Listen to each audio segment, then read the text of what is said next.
The process is ongoing. The Sprint network continues to be shuttered. Elements of the network have already gone down. Now it's just the final pieces. All right, so 3G, a thing of the past. All the CDMA action is done. All that's really left at this point is the Sprint LTE network, and that is happening within the next 24 hours. That being said, what's really left for T-Mobile? They've completed the merger. The Sprint piece is pretty much a thing of the past. They've moved beyond it. They want to get to this point where they're really starting to materialize the synergies, the assets that will enable them to be much more profitable and scale better with this new company, a much larger company. The Sprint customer caught up in this, right? And the Sprint customer has held on to probably their SIM card as well as their billing. And things are about to get a little bit sticky and a little bit hairy. And I'm going to explain in this video what exactly is happening. Now, this is inevitable. This was going to occur. There was no way around it. You, as a consumer, can't do anything. You're just kind of dealing with it as it comes. The last piece here for the Sprint network is a decommissioning of all the Sprint sites. And based on estimations, that's going to be somewhere around 9,000 sites. If you consider that as a percentage, that could be anywhere, and this is just my personal estimations, I could be wrong, but I think the range is going to be pretty accurate. Somewhere between 10 to 15% of the T-Mobile / Sprint network towers, those are getting decommissioned completely. Now, the question to that is, if it's 10%, it's obviously less impactful than, say, 15%. I'm on the estimation that they have somewhere between like 75 and 80,000 tower sites. So they've already decommissioned all of this, well, most or all. I'm not sure about where they are in that process, but many of the Sprint small cells have been decommissioned. From what I hear, they're probably shutting down all of them. And if they haven't replaced them, then those were just lost, hoping that the macro sites in the area were carrying the load. So there's certain things that are happening in this process that are going to make things either less enjoyable or unbearable in some instances. With 9,000 sites being decommissioned, there are inevitably going to be Sprint customers mostly who are going to feel the pinch. Where they used to have good coverage now becomes marginalized, possibly, if the towers are decommissioned. T-Mobile is upgrading sites, these what they call Sprint keep sites, but they're doing so on a very situational basis. They're doing it, regionally. They're doing it in certain markets. So you may be on hold waiting for an upgrade that isn't going to come in the near future, but maybe later on this year.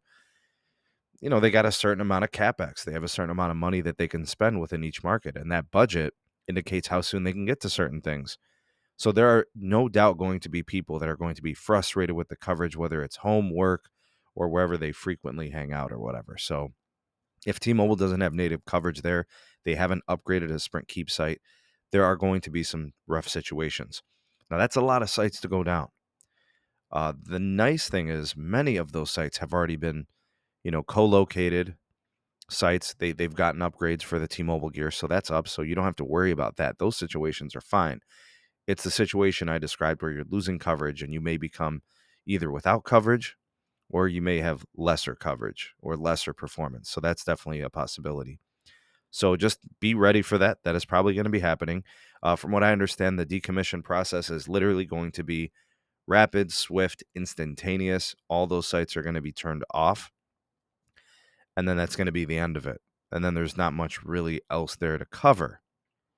In terms of the rest of the updates for T-Mobile, I know that a lot of the new tower builds have been put on hold until next year. So there is going to be some sticky moments here for the T-Mobile network for some people. Now, it's not going to be a lot of people, right? We're not going to have like the issues we saw last year or 2 years ago with the whole Sprint situation. It's not going to be that dramatic.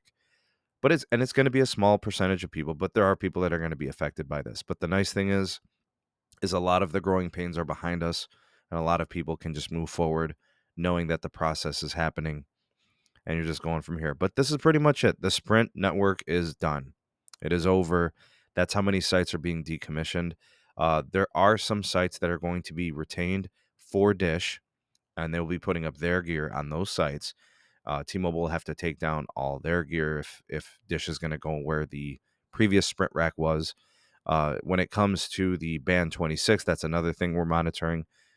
Is Dish going to pay for the spectrum for the 800 megahertz from Sprint, which they have the right to, but that's up to them if they decide that they're going to purchase it and take over on, I don't know how many sites they're going to do, but we'll see. We'll see how many of those, 9,000 or so decommissioned sites are going to become Dish, and we'll see how many additional ones Dish wants to build, and if they co-locate with Verizon, AT&T. We're watching that too, so we'll see what happens.